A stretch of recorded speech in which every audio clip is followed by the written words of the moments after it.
नमस्कार श्रोताओं, उत्तराखंड मुक्त विश्वविद्यालय के इस रेडियो रूम से, हेलो हल्द्वानी के इस रेडियो रूम से मैं एक बार पुनः अपने सभी श्रोताओं का स्वागत करता हूं। मित्रों, आज हमारे बीच हमारी एक स्थानीय कवयित्री और शिक्षिका राजविंदर कौर उपस्थित हैं। इनकी उपस्थिति का फायदा अपने श्रोताओं को पहुंचाने के लिए हमारे रेडियो रूम के सभी साथियों ने ये विचार किया कि राजेंद्र कौर जी के साथ एक छोटी सी वार्ता हम सभी के लिए प्रस्तुत करें। और इस वार्ता को हमने दो अलग अलग भागों में विभाजित किया है। पहला भाग जो आज आपके सामने प्रस्तुत है, उसके अंतर्गत हम उनसे उनके जीवन परिचय, उनका साहित्यिक परिचय, उनकी साहित्यिक अभिरुचियां, उनकी मनपसंद रचनाएं और रचनाओं को देखने की उनकी दृष्टि पर बात करने की कोशिश करेंगे। और जो इस कार्यक्रम का अगला भाग होगा, उसमें वो केवल अपनी रचनाओं को, अपनी कविताओं को हमारे श्रोताओं के लिए प्रस्तुत करने का हम उनसे आग्रह करेंगे। तो मैं एक बार पुनः उत्तराखंड मुक्त विश्वविद्यालय की तरफ से, हेलो हल्द्वानी की तरफ से, अपने सभी श्रोताओं की तरफ से राजविंदर कौर जी का स्वागत करता हूँ।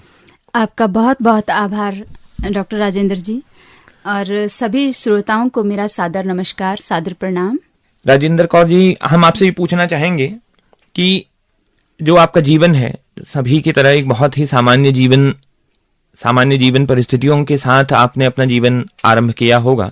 आज अपने जीवन के बहुत आरंभिक वर्षों को, जो आपकी स्मृतियों में सबसे अंतिम स्मृतियां हैं, जहां से आपका जीवन आपकी स्मृतियों के लिए आरंभ होता है, उन स्मृतियों को कुरेदते हुए आप कैसा महसूस करती हैं? अपने जीवन परिचय, अपने पारिवारिक पृष्ठभूमि के बारे में हमारे श्रोताओं को बताएं।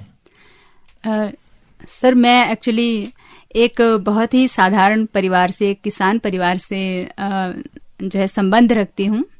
पिताजी किसान हैं, और आगे जो है हम लोगों को पढ़ाने के लिए उन्होंने जो है एक कहिए कि उनका एक वो था कि एम था उनका कि मुझे बच्चों को सिर्फ पढ़ाना है और कुछ बन जाएं वो।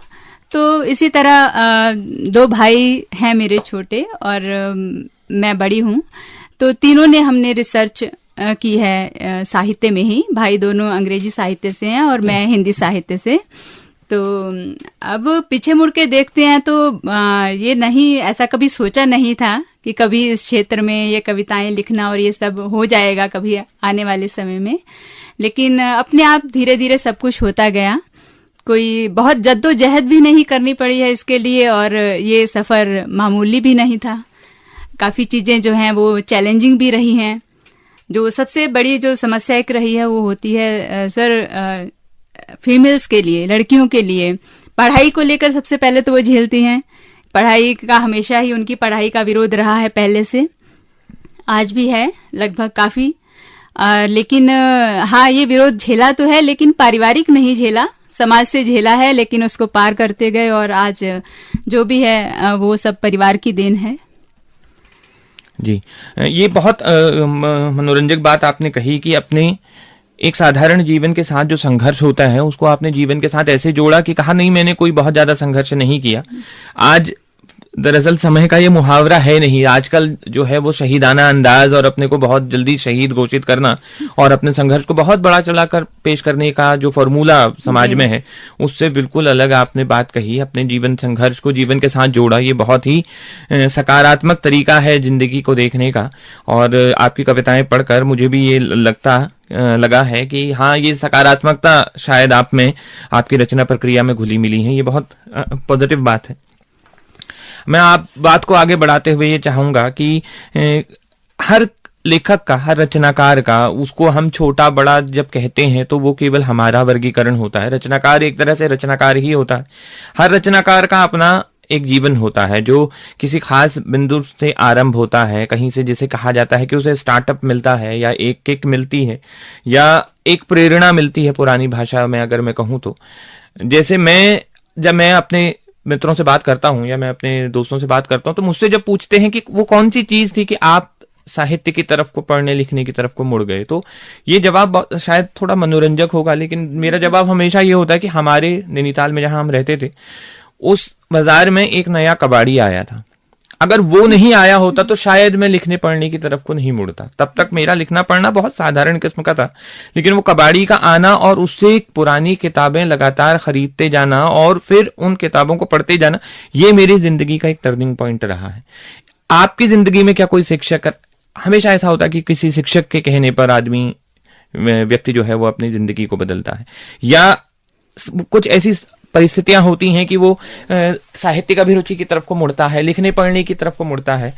ऐसा कौन सा वाकया था, ऐसा कौन सा बिंदु था, ऐसा कौन सा टर्निंग पॉइंट था, या कौन सी ऐसी प्रेरणा थी कि आप जो है वो लिखने पढ़ने जैसी एक, जिसे कठिन इस अर्थ में कहा जाता है कि इसके अलावा भी बहुत सामान्य रचना प्रक्रिया, क्योंकि ये कठिन और एक दुखदाई प्रक्रिया भी होती है अपने आप में, तो एक साधारण जीवन को छोड़कर रचनाओं की तरफ को मुड़ना या साहित्य की तरफ को मुड़ना, वो कौन से टर्निंग पॉइंट था, वो कौन सा बिंदु था?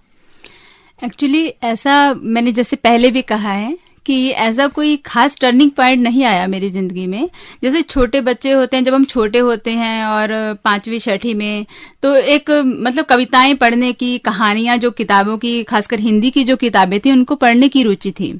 तो जब भी कक्षा के शुरू में जब भी वो किताबें घर आती तो सबसे पहले अपनी भी और अपने भाइयों की भी हिंदी की किताबें पढ़ डालती थी। तो ऐसा कुछ नहीं था उस समय तो कि इस तरह की अभिरुचि है ये, बस ये है कि पढ़ने में रुचि थी, कहानियां पढ़ने में, कविताएं पढ़ने में। फिर पढ़ते पढ़ते धीरे धीरे जो है ऐसे ही छोटा मोटे पंक्तियां लिखना शुरू किया। शायद वो हाई स्कूल का दौर होगा जब ये पंक्तियां लिखना शुरू किया था। और सबसे पहले तो मैंने संग्रह शुरू किया। मेरे पास ऐसी बहुत सी डायरियां हैं, कई सारी, जिनमें मैंने जो भी मुझे अच्छा लगता था मैं उसको नोट कर लेती थी।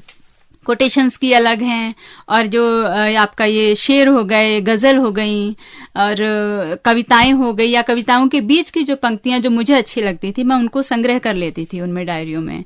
तो संग्रह करते करते कई बार क्या होता था कि जैसे एक शेर को पढ़ रही हूं तो पढ़ते पढ़ते तीसरी लाइन खुद की आ गई, वो लिख डाली साथ में। तो ऐसे करके अपने आप से ही ये रुचि, शायद गॉड गिफ्टेड कहूं मैं इसको, क्योंकि ऐसा कोई टर्निंग पॉइंट था नहीं कि मैं कहीं जीवन से भागी हूं या समाज से टूटी हूं तो मैं कविताएं लिखने लग गई अपने आप को, अपने दुख को बांटने के लिए। ऐसा कोई दुख जीवन में नहीं है, भगवान की दुआ से अभी तक सब कुछ जिंदगी अच्छी चल रही है। और इसी तरह से धीरे धीरे जब संग्रह करती थी, फिर लिखने का खुद का एक शौक चढ़ गया, तो धीरे धीरे लिखना शुरू किया। और पढ़ने का ज्यादा शौक था। जब मैं ग्रेजुएशन के लिए पंजाब गई थी, गुरु नानक देव यूनिवर्सिटी से मैंने किया है, पंजाब से, अमृतसर से, तो वहाँ जो साहित्यिक, पंजाब का जो साहित्य था वो वास्तव में समृद्ध साहित्य है। तो मैंने ग्रेजुएशन के पूरे 3 सालों में मैंने उस साहित्य को बहुत पढ़ा। हमेशा लाइब्रेरी में जाके, पुस्तकालय में बैठ के और ये सब किताबें जो है पढ़ती रहती थी। शिव कुमार बटालवी हो गए, वो पसंदीदा लेखक है मेरे, कवि हैं। और इसके अलावा अमृता प्रीतम हैं, नानक सिंह नॉवलिस्ट हैं, और बहुत सारे पंजाबी के जो लेखक हैं इनको पढ़ना शुरू किया। पढ़ते पढ़ते अपने आप से भाव आते थे और थोड़ा थोड़ा लिखती थी। तो धीरे धीरे फिर ये अभिरुचि बढ़ती गई और साहित्य को और पढ़ने की ललक ज्यादा हुई। तो मैं ये कहूंगी कि मैंने अभी तक पढ़ा ज्यादा है लेकिन लिखा कुछ नहीं है। लिखने के नाम पर सिर्फ ये एक किताब में चंद कविताएं हैं मेरी, और कुछ ज्यादा नहीं लिखा है। और अब जो है फिर धीरे धीरे जैसे आगे बढ़ते गए, तो ये किताब तो खैर अभी आई है पिछले साल।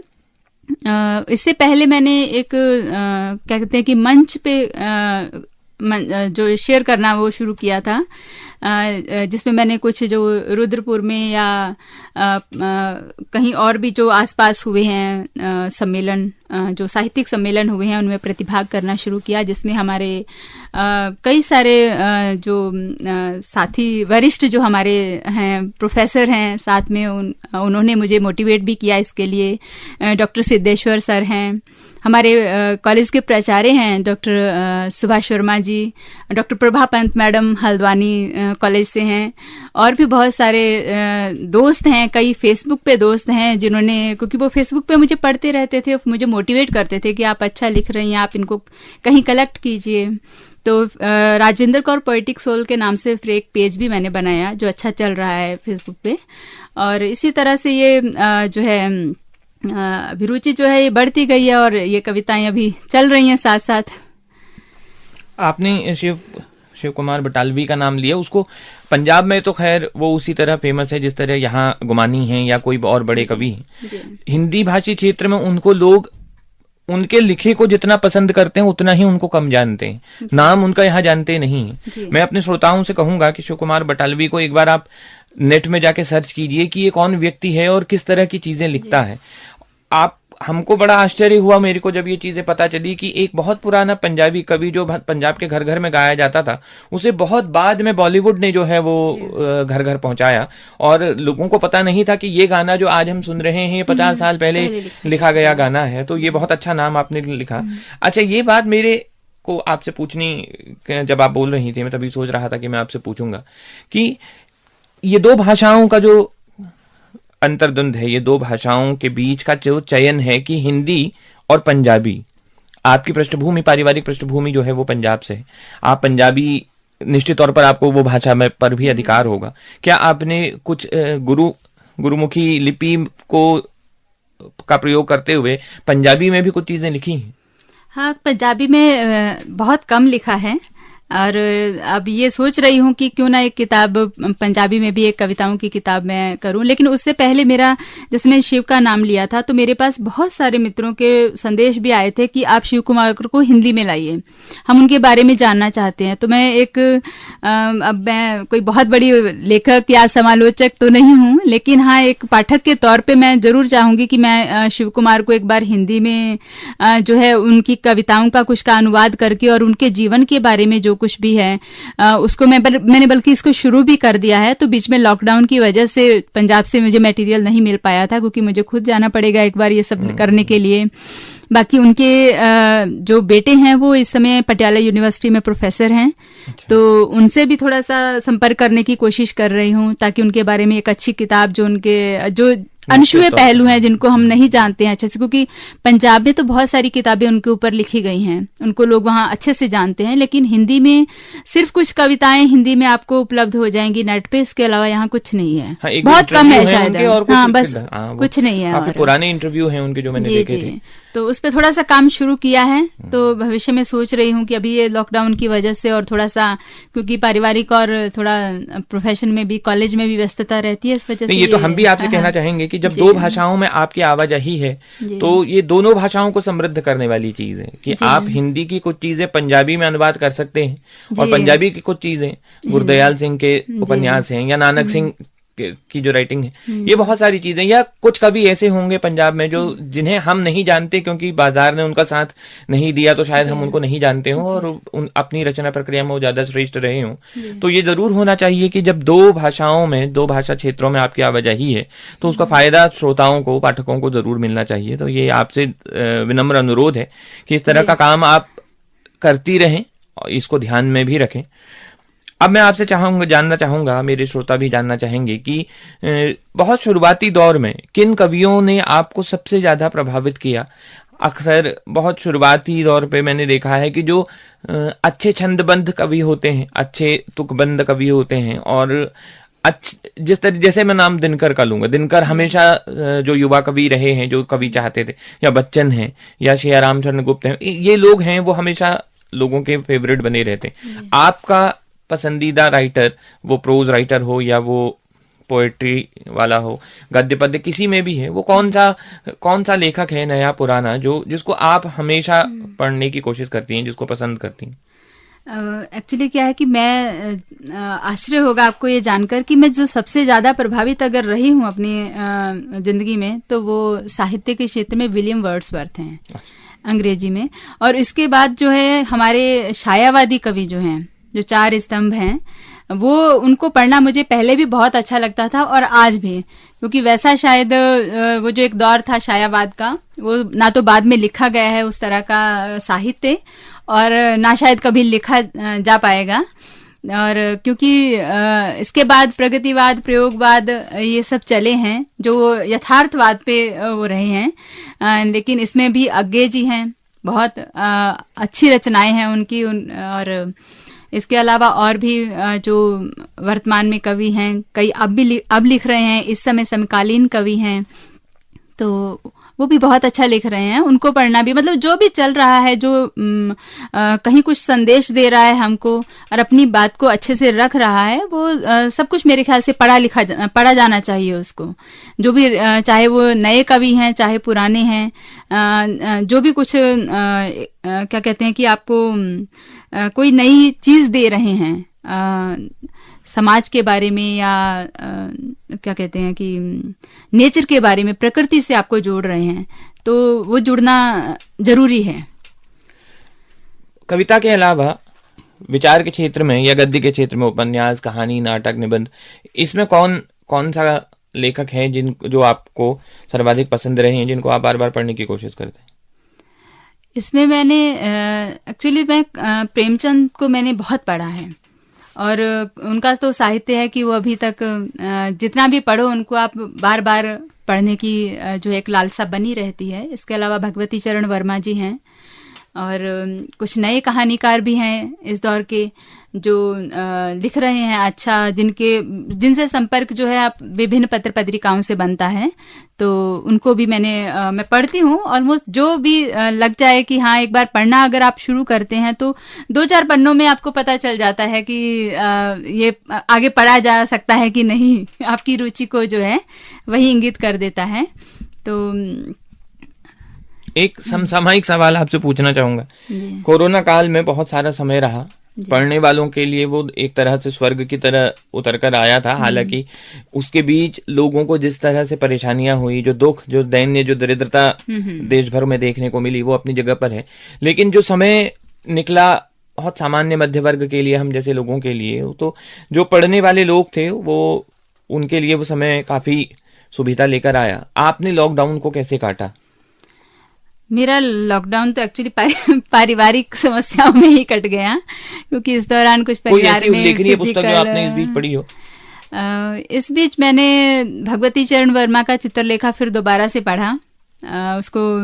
उसमें कई चीजें हैं जो शायद बहुत पहले पढ़ा था, जब ग्रेजुएशन के बाद, जब शायद पोस्ट ग्रेजुएशन में तब पढ़ा था उसको, तो फिर सोचा कि कई बार बना उसको पढ़ने का। इसके अलावा बहुत सारे कवि लेखकों की कविताएं पढ़ी हैं और कहानियां पढ़ी हैं, प्रतिलिपि पर बहुत सारी कहानियां पढ़ी हैं। अब तो किताबों का जो है वो सब पेपरलेस हो रहा है ये सिस्टम। तो और बहुत सारे लेखक जो हैं, अभी आया है ममता कालिया जी का उपन्यास दुखम सुखम, उसको पढ़ रही हूँ फिलहाल अभी तो जी। ऑनलाइन क्लासेस की वजह से समय पर्याप्त नहीं मिल पाता था, क्योंकि पूरा टाइम लॉकडाउन में हम लोगों के लिए तो पूरा ही चला है वो वर्क फ्रॉम होम वाला टाइम था वो हमारे लिए। जी हाँ, जी हाँ। अच्छा, मैं आपसे ये सवाल और आपका पर्सनल पूछना चाहूंगा कि जब आपने पीएचडी की, जब शोध कार्य किया, तो वो उसका विषय क्या रहा था? जो होता है जनसंचार क्रांति में हिंदी पत्रकारिता का योगदान है। अच्छा, तो उसके कुछ स्मृतियां, कुछ ऐसे ही बात रही हूँ जो आपको शोध करते समय नई चीजें पता चली, कुछ नए वितान खुले विचार के, विमर्श के, तो वो भी हमारे श्रोताओं से थोड़ा अगर आप शेयर करना चाहेंगी तो। एक्चुअली उस समय जो टाइम था ये 2005-6 का टाइम था, जब मेरी रिसर्च चल रही थी। मैंने रुहिलखंड विश्वविद्यालय से किया है पीएचडी, और डॉक्टर रामशरण मिश्र उपाधि स्नातकोत्तर महाविद्यालय पीलीभीत के उस समय प्रिंसिपल रहे हैं, उनके अंडर किया, मेरे गुरु रहे हैं वही शोध निर्देशक। तो उनके साथ अच्छा अनुभव रहा। कई सारी चीज़ें जो पत्रकारिता, एक्चुअली क्या था कि पत्रकारिता में जैसे शुरू में जब ग्रेजुएशन कर रही थी उस दौरान, उसके बाद एक जुनून जैसा होता है ना कि कोई जो कोर्स है वो हमको बहुत अट्रैक्ट करता है, तो पत्रकारिता ने काफ़ी आकर्षित किया था। तो एक मन में था कि मैं पत्रकारिता में मतलब डिप्लोमा करूं या इस क्षेत्र में जाऊं, तो लेकिन वो संभव नहीं हो पाया। उस समय पारिवारिक परिस्थितियां होती हैं, थोड़ा सा लड़कियों के लिए चुनौतीपूर्ण क्षेत्र है। तो इसके बाद जो है जब विषय चुनने का टाइम आया, तो फिर मैंने यही आग्रह किया कि मतलब अगर इस विषय में क्योंकि कुछ नहीं तो इसको जानने का अवसर तो मिलेगा अच्छे से। ये भी एक कॉन्फ्लिक्ट है कि आप वैसे लगातार जो है वो सृजनात्मक साहित्य पर बात करती रही, और जब मैंने आपसे पूछा कि आपने शोध किसमें किया तो पता चला कि वो पत्रकारिता में। तो ये भी बिल्कुल अलग अलग ध्रुव हैं, हालांकि हैं दोनों साहित्य के क्षेत्र के भीतर ही, लेकिन एक तरह से रचनात्मक साहित्य, कविता, कहानी, नाटक, निबंध को छोड़कर आप फिर उसमें पत्रकारिता में गई। खैर ये भी समय की मांग थी और ये आपकी अपनी अभिरुचियों पर भी डिपेंड करता था। मैं आपसे अब जानना चाहूंगा कि आप जब रचना करने बैठती हैं, या एक सामान्य बात होता है कि एक नौकरी पेशा व्यक्ति के लिए एक सामान्य जिंदगी होती है कि वो सुबह जाए, उठे, अपना पारिवारिक जिम्मेदारियों का निर्वहन करे और उसके बाद जाकर बहुत सामान्य अपने कार्यालयी जिम्मेदारियों का निर्वहन करे और हंसी खुशी घर आ जाए, 30 तारीख को उसकी तनख्वाह आ जाए और फिर वो एक से एक खर्च करना शुरू करे। लेकिन उसके बीच में कुछ समय जीवन से झगड़कर रचनाओं को पढ़ने के लिए निकालना, कुछ समय रचनाओं को लिखने के लिए निकालना, फिर कुछ समय और पैसा रचनाओं को छापने के लिए निकालना, इसमें थोड़ा आत्मिक सुख तो है, लेकिन क्या केवल ये आत्मिक सुख है या समाज को देखने की कोई खास दृष्टि है कि आप समाज को समझना चाहती हैं, समाज को समझाना चाहती हैं, कुछ और चीज दिखाना चाहती है? वो क्या चीज है जिसने आपको रचना की तरफ को भेजा? एक्चुअली क्या है कि मैं ये नहीं समझती कि आप सिर्फ और सिर्फ रचनात्मकता जो है आत्मिक सुख के लिए ही करते हैं। कहीं ना कहीं वो उसमें होता है, क्योंकि कोई भी भाव हमारे जब मन में आता है और हम उसको लिख देते हैं कागज पर तो मन हल्का हो जाता है, हम अंदर से हल्के हो जाते हैं और कहूँ तो थोड़े खाली भी हो जाते हैं मन से। तो लेकिन कहीं ना कहीं जो समाज में आपका एक ऑब्जर्वेशन आप करते हैं, जो आसपास घटित हो रहा है उसको आप देखते हैं जिस नज़रिए से, तो कविताएं या कहानियां या उपन्यास उन्हीं का एक प्रतिबिंब होता है। शायद हम उसी को कागज में उतारते हैं। तो कभी कभी क्या होता है कि कोई रचना, कोई कविता पढ़कर हम देखते हैं कि हम लोग अगर अपने आप को ही देखें तो कभी कभी हम कहते हैं कि हाँ, हमने ये कहानी या ये उपन्यास पढ़ा था या ये कविता पढ़ी थी जिसने मेरी जिंदगी में कुछ मुझे मतलब एक बदलाव दिया है, जिससे मैंने कुछ सीखा है कि हाँ मैं इस तरफ ना जाऊं तो मैं ये काम करूं, मैं वो करूं, या कहीं ना कहीं हमें अंदर से मोटिवेशन मिलता है उसको पढ़कर। तो कविता जो कहानी है या कविता है ये केवल एक आत्मिक सुख के लिए नहीं है। ये वास्तव में अगर आप पेपर वेट की कविताओं को देखेंगे तो ये सारी कविताएं कहीं से भी मतलब मात्र कल्पना नहीं है। ये वही कविताएं हैं जो कहीं देखा पढ़ा सुना गया है, जो आसपास घटित हो रहा है, उन्हीं पे जो पेपर वेट ही अगर आप इसकी कविता को देखेंगे तो ये कविता जो है ये आपको पढ़ के ही पता चल जाएगा कि ये वास्तव में जो हमारी आज की जो पेपर वेट मोबाइल है इसमें पेपर वेट का काम कर रहा है। तो कहीं ना कहीं इस तरह का ऑब्जर्वेशन जो रहा है, कभी कभी खुद के अनुभव रहे हैं, हम उन अनुभवों को ही कविता के रूप में उतारा गया है। अब मैं आपसे ये जानना चाहूंगा कि ये साहित्यिक जो अभिरुचियां आपकी रही हैं, ये तो हमने आपसे इतनी देर की बातचीत कर ली, इसके अलावा और कौन सी अभिरुचियां हैं रचनात्मक, ऐसी कौन सी अभिरुचियां हैं जो आपको अपने जीवन में आत्मिक सुख भी देती हैं, समाज की तरफ को भी रखती? बहुत सारे लोग जो हैं वो समाज कार्य करते हैं, बहुत सारे लोग जो हैं वो अलग अलग तरह से लोगों की सहायता करते हैं, बागवानी करते हैं या पर्यावरण संबंधी क्षेत्र। ऐसी कौन सी अभिरुचियां और आपके पास हैं, एकदम समाज से जुड़ी हुई भी और एक आपके जीवन से जुड़ी हुई? जैसे कौन सा संगीत आपको या कौन सी फिल्म आपको पसंद है, कौन ये सब चीजें हम जानना चाहेंगे। संगीत की बात करें तो संगीत में अभी जो भी है गज़ल सब पसंद करते हैं सुनना, जगजीत सिंह को सब सुनना पसंद करते हैं, तो वो काफ़ी सुना है। आज भी वो एक आप अगर स्ट्रेस में होते हैं तो आपको रिलैक्सेशन मिलता है उससे। और इसके अलावा जो है आप नृत्य जो है वो रहा है शुरू से, क्योंकि हमेशा से महाविद्यालय या विद्यालय की जो कल्चरल एक्टिविटीज़ रही हैं, जो सांस्कृतिक गतिविधियां, उनमें प्रतिभाग किया है। तो वो रुचि बहुत ही पहले भी अब कराने की रुचि है। अब बच्चों को उसके लिए मोटिवेट करते हैं, जो कॉलेज में जो स्टूडेंट्स हैं उनको सिखाना। और इसके अलावा स्पोर्ट्स में रुचि रही है। मैं जो है कबड्डी की प्लेयर रही हूँ पहले कॉलेज लेवल में, और वो अभिरुचि अभी तक भी है स्पोर्ट्स में, एथलेटिक्स में बच्चों को सिखाते हैं, कराते हैं कॉलेज में जो जितने भी एक्टिविटीज़ होती हैं। और इसके अलावा यही पढ़ना लिखना, अच्छा साहित्य पढ़ना और मोटिवेशनल किताबें पढ़ना या सुनना। आजकल तो सुनने का ऑडिबल चीज़ों का भी दौर आ गया है। ये सब करते रहने में थोड़ा अभी रुचि रहती है। ये तो एक पर्सनल क्या कहें कि व्यक्तिगत चीज़ें हो गई है, लेकिन इसके अलावा समाज से जुड़े अगर कार्य है तो कई बार मेरे पास भी ऑफर आए हैं कि मैडम आप हमारा फ्ला NGO है, आप उससे जुड़िए, आप इससे जुड़िए, फिर हमें इतना पैसा भेजिए, हम ये आगे मदद के लिए भेजेंगे। लेकिन मुझे उन लोगों पे कभी भरोसा नहीं रहा है। तो मैं कोशिश ये करती हूँ कि जो मेरे आसपास लोग हैं, जो मेरे संपर्क में हैं, दूर क्यों जाना है, जो मेरे कॉलेज के बच्चे हैं, जैसे कई बार मेरे पास ऑलमोस्ट मैंने सबको कॉलेज में भी जो मेरे कर्मचारी हैं उनसे, हेल्पर्स जितने हैं उनसे कह रखा है, या महाविद्यालय के जो छात्र संघ के लोग हैं कि कोई बच्चा जो है, अगर कोई लड़की है चाहे वो लड़का है, अगर उसकी पढ़ाई बीच में फीस की वजह से छूट रही है तो आप प्लीज मुझे इन्फॉर्म करें। तो मैं इन बच्चों की फीस देती हूँ, पहले भी दी है और अभी भी देती हूँ, और अभी मैंने हाल ही में भी दी है। तो ये इससे एक आत्मिक सुख भी मिलता है कि चलो मेरा जो एक हमारे पंजाबी में कहते हैं ना, दसवंध, अपनी कमाई का एक 10वां हिस्सा आप जो है किसी मतलब गुरुद्वारे में देते हैं या मंदिर में चढ़ाते हैं, तो कहीं ना कहीं ये एक दसवंध है मेरा दिया हुआ, क्योंकि भगवान अगर मुझे इतना सारा दे रहा है तो उसमें से मैं थोड़ा सा तो कहीं ऐसे लोगों को दे सकती हूँ जो मतलब मजबूर हैं, जो जिनकी आर्थिक स्थिति अच्छी नहीं है। तो आप यहाँ आए, हमारे श्रोताओं से आपने बात की, हमारे श्रोताओं के लिए इतनी बात आपने हमसे की, इसके लिए आपको बहुत बहुत धन्यवाद।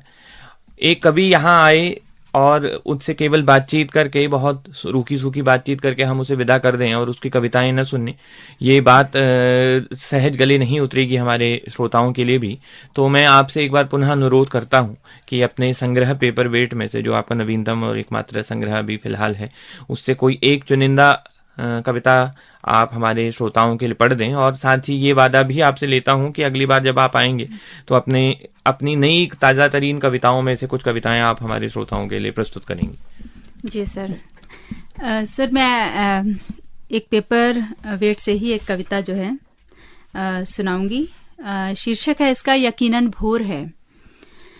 बेसाख्ता सी उम्मीदों से उलझ रहा है मन, बेसाख्ता सी उम्मीदों से उलझ रहा है मन, शायद खुद से नाराजगी का दौर है।